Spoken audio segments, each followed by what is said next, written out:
buy the right size bulbs for cabinets.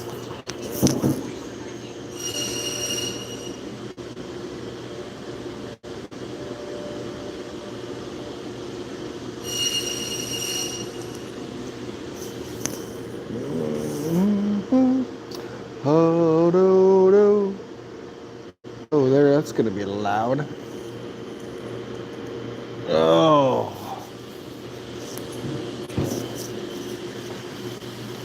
that's gonna be.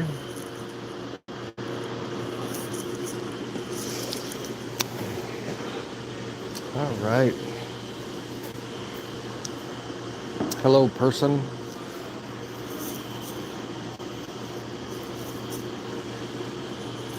I probably got to put.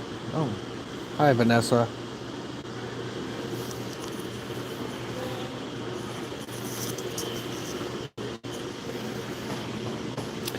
Doing this on my phone, which is kind of interesting.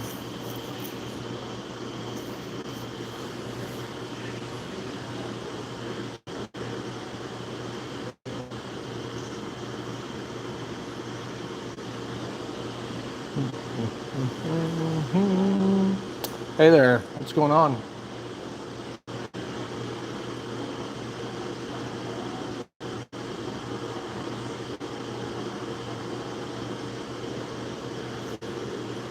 Yeah, it's not too bad.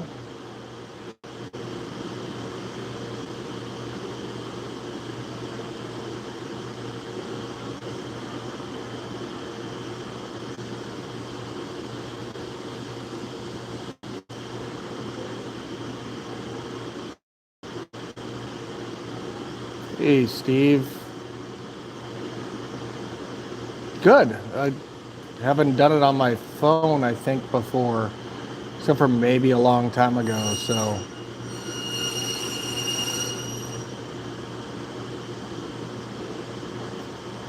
Excellent.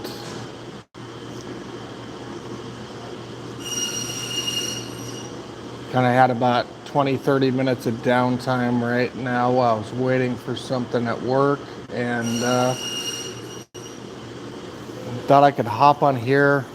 I didn't get to sit on all of it yesterday, but a lot of good talk yesterday on Morning Coffee with Kosar Trainer, which was excellent. I try to get on there if I can. Sometimes I get disrupted, but I think it's kind of nice because it's just kind of unscripted talk, and it just goes with the flow of everybody who's in the room, which is, I think, is kind of awesome, which is not easy to do, by the way, so good job the way you handle it. But I guess the thing that I want to start trying to do this for 20 or 30 minutes on Tuesdays. But one of the things today that, is really jumping out, and we've got a ton of protein in deep freezers at our house. But again, like, I never look at it as being enough, right? And so my wife is actually getting a bunch more beef and potentially some more pork for us.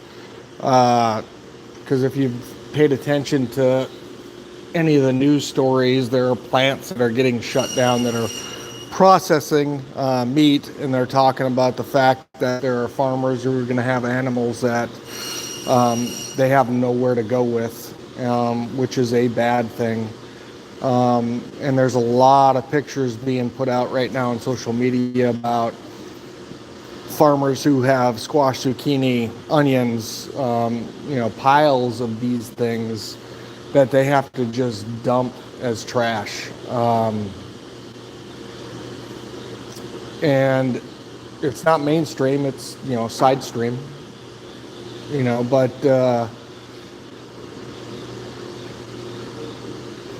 some of this, like, I was really, really leery of the whole just-in-time shipping I remember when that first started coming out, and I was still consulting at the time, and like I was adamantly against the concept, while theoretically like it's a sound concept as far as, you know, any assets that you have on the shelf that sit on the shelf is losing your money. True. So the concept is really trying to find out that sweet spot of when you need something to restock, so you don't have the storage that you would have had in the past, right? And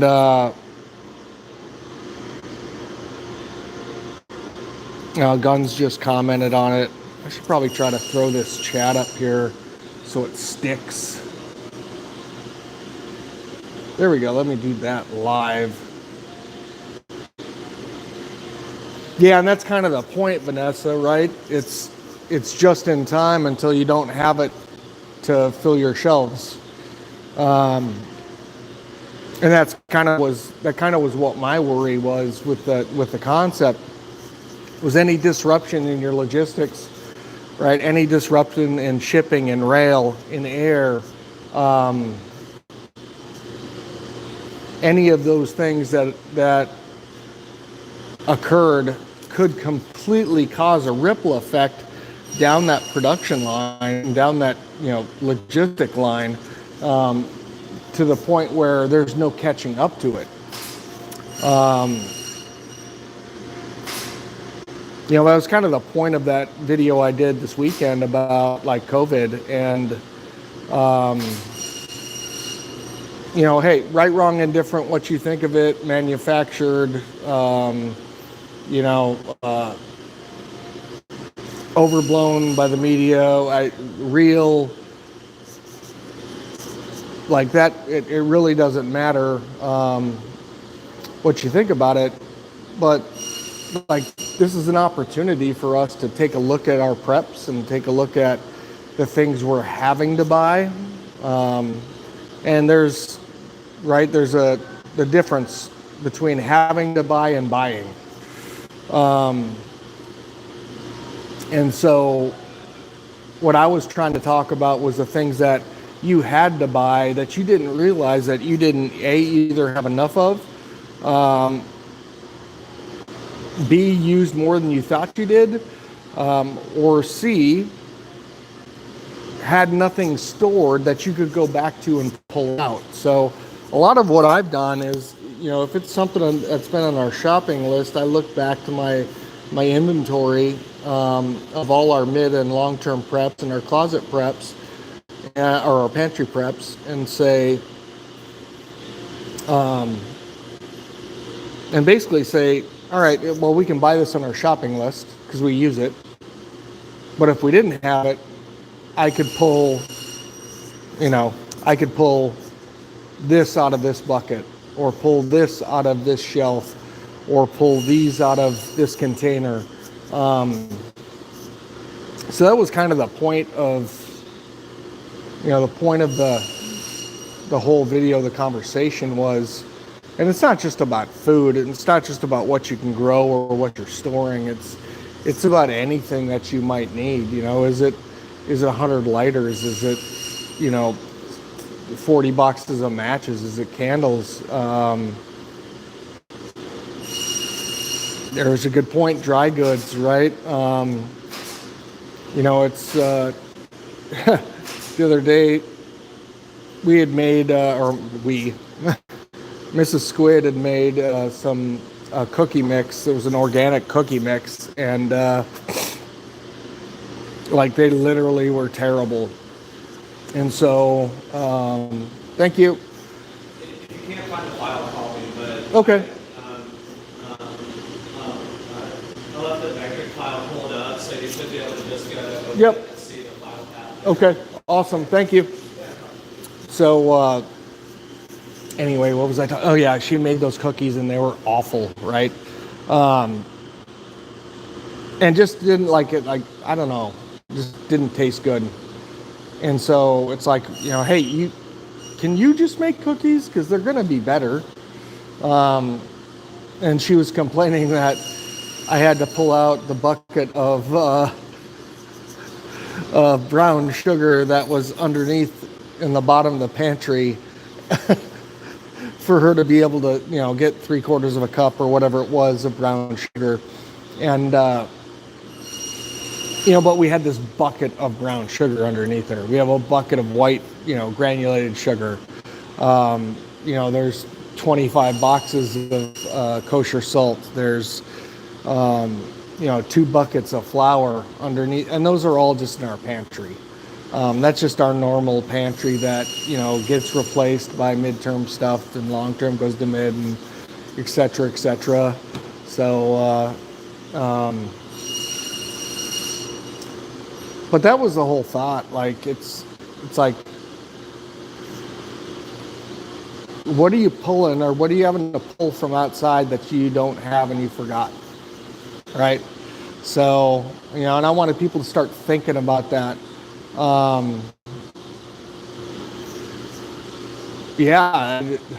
Flour, right? There's a good point right there. So I've got flour put away that's more of our immediate use, right? Because once you grind it, it starts to go away.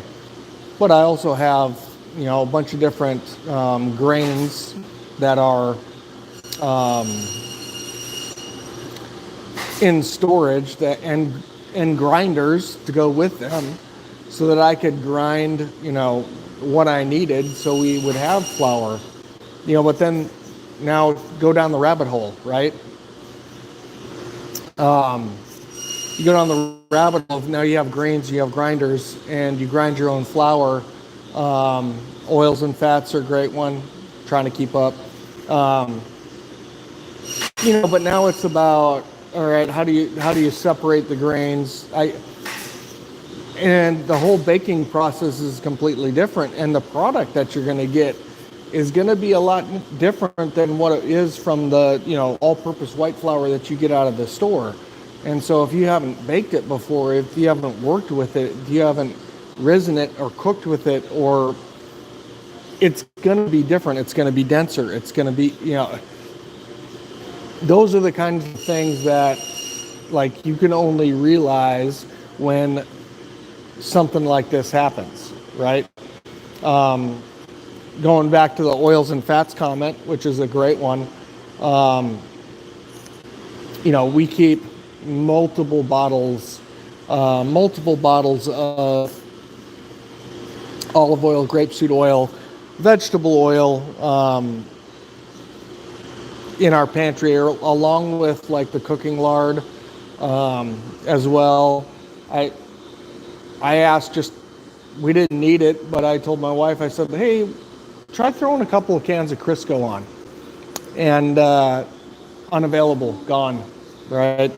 And I think that the comment earlier was something about, like, people are home, they're baking more. I would, like, totally agree with that.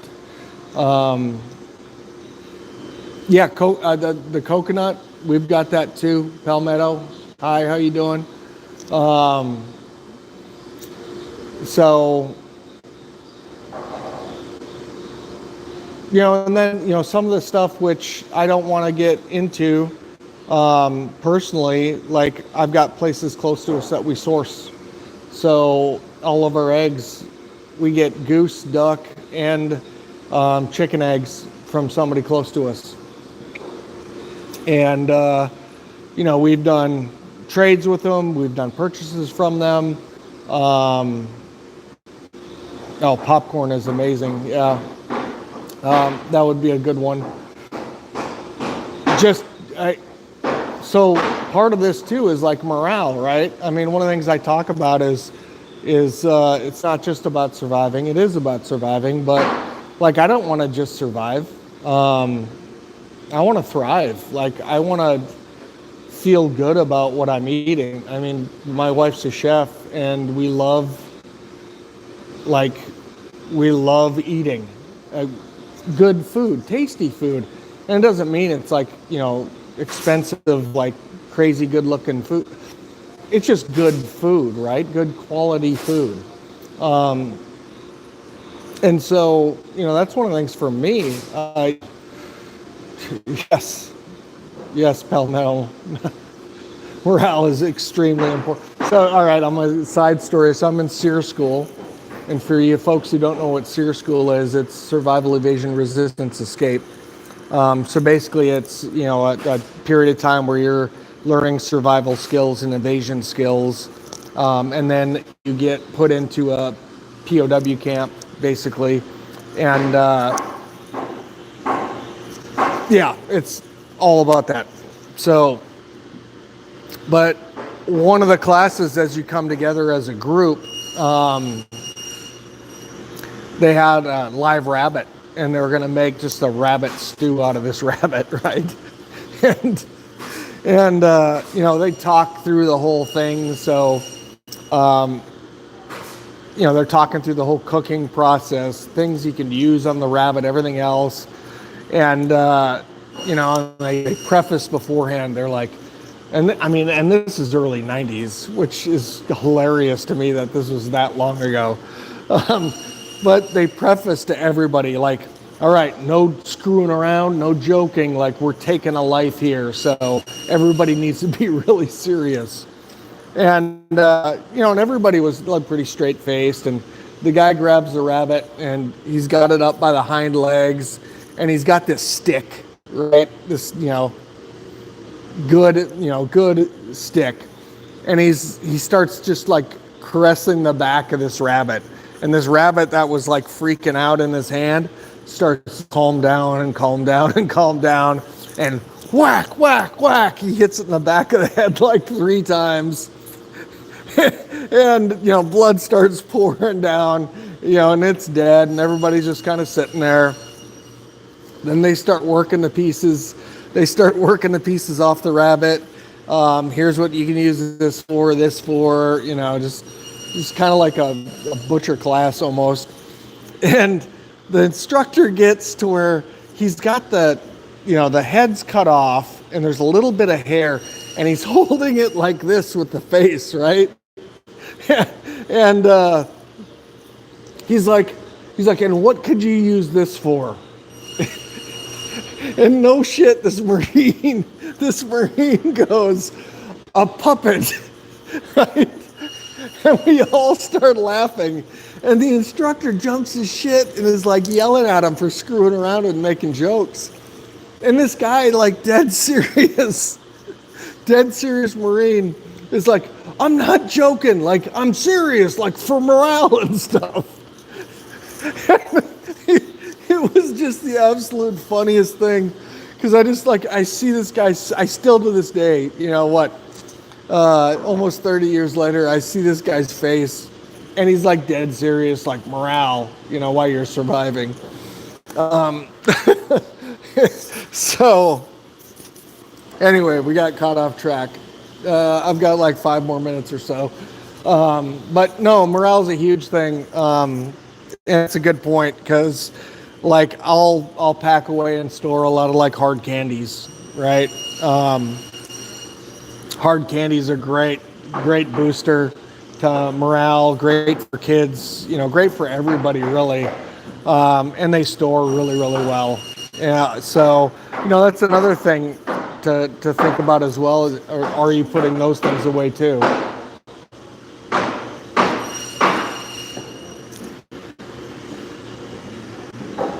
Oh. But, yeah, really, look at this as an opportunity.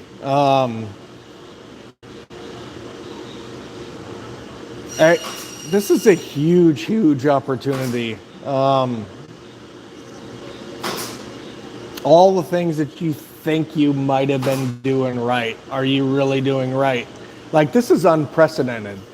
I had a conversation with some people at work the other day, and I said, all the supply chain models that are out there were all done on theoretical data. If this happens, here's how we handle it. And it's all models you run. For the first time ever, we're going to have actual data of how something like this disrupted our logistics. And, you know, things that were good offerings before, like secure supply chain, which without going into details is basically your supplier's supplier, and all the things that might affect them. Think PMECI. And if you have never heard of PMECI, I'm not going to tell you what it is. Look it up. PMESII, because it kind of covers the spectrum. But the offerings that are out there right now do not go to that detail of your supplier to supplier to supplier to supplier. They're much more analytical 1-0 type things than they are some of the softer stuff that occurs because of it. You know, so take a look at that. I mean, we all got a lot of time on our hands at home. You know, some of us do, some of us don't. I'm still working. I'm still working normal work. I just won't travel into town. I refuse to do that.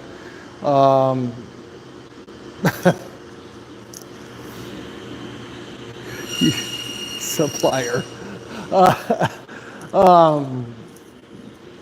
You know, but if you are at home and it's, yeah, it can be stressful, and if you're not getting paid, it can be stressful, and like I totally get it. I mean, we're tight as can be ourselves, you know, but this gives you an opportunity to pull your stuff out and take a second look of, and it's not just about food, right? It's about, you know, what do I have to make fire? What do I have to keep myself warm? In case the electricity goes out, what do I have? In case the water goes, right? I made a comment yesterday with Steve. I said, you know, it's going to be water and wackos if things get bad. I think water could be the most serious issue that could hit us. And it's one of the reasons why, like, I have so many different ways to store and keep water. And then the other side of it is, you know, all these people who are out there who are like, you know, whether you talk to them in person or whether you see a video or something of, oh, I just went and bought, you know, a couple $1,000s worth of this to cover myself, or I'm just going to take your stuff, or I'm just going to go buy what I need when a disaster happens. Those people I would classify as the wackos, because they're the ones who are going to start losing their shit when all of a sudden they don't have water, or they start getting low on something else. And I'll do a video about how I think, you know, true SHTF would drop down, because I don't believe a lot of what I'm seeing people talk about, you know, roving bands going into the rural areas. I just don't see it happening, and I can share why I don't see that happening. I think this gives us a great example of how things are gonna, you know, kind of roll out. Like if you look back at the last couple of months, I mean, this is almost like a slow rollout, right? My wife and I last night were sitting there at bedtime, and she goes, you know, I really feel like this is a great test. My wife, Mrs. Squid, is not a prepper. When I first started putting stuff away, you know, 10 years ago, and I started carrying pretty much everywhere I went, you know, she was the, why do you need it in the movie theater? You know, why do we need extra bags of this? Why do we? And she's not all the way there yet, but she made a comment last night when she said, you know, this seems like a really good litmus test to show anybody how things would happen, right? Who's going to accept the orders? Who's going to be desperate? Uh-oh, I just coughed the COVID. Y'all better run. Who's going to be desperate, right?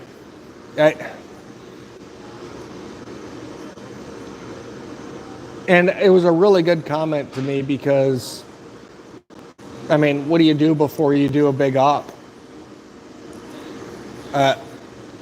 You practice and practice and practice and practice and practice. You recreate the scene, right? As best you can. You clear the building that you think you're going to clear over and over and over and over and over again. With the layout you think it's going to, like, that's what makes like operators good. Right? Or the best. They're already like studs, but having the muscle memory of doing it over and over and over again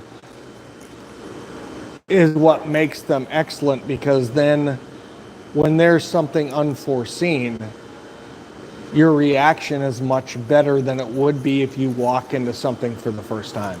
So, all right, I gotta go do some work stuff. So I'm gonna try to do this for about 30 minutes every Tuesday. I'm gonna figure out how to put it on my laptop at work so that I can see chat a little bit better, because that was a little bit hard off my phone. Though the video seemed like it was pretty good. But anyway, you all be safe. Keep looking at your stuff and how you're living day to day. And it could be the most minute thing that you think doesn't matter, that you end up looking back at and going, oh shit, I wish I had 3 more of these. Right now is an unprecedented opportunity. Like, unprecedented opportunity to test yourself. If you are not, you are missing the biggest opportunity in your life. So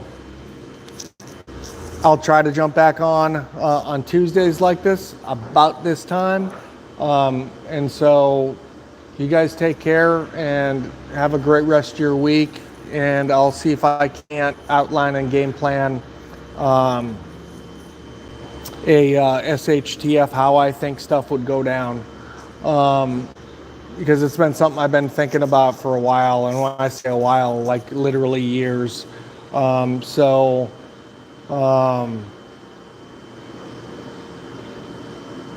it's a great point, man. Looking at seeing what other people have gone.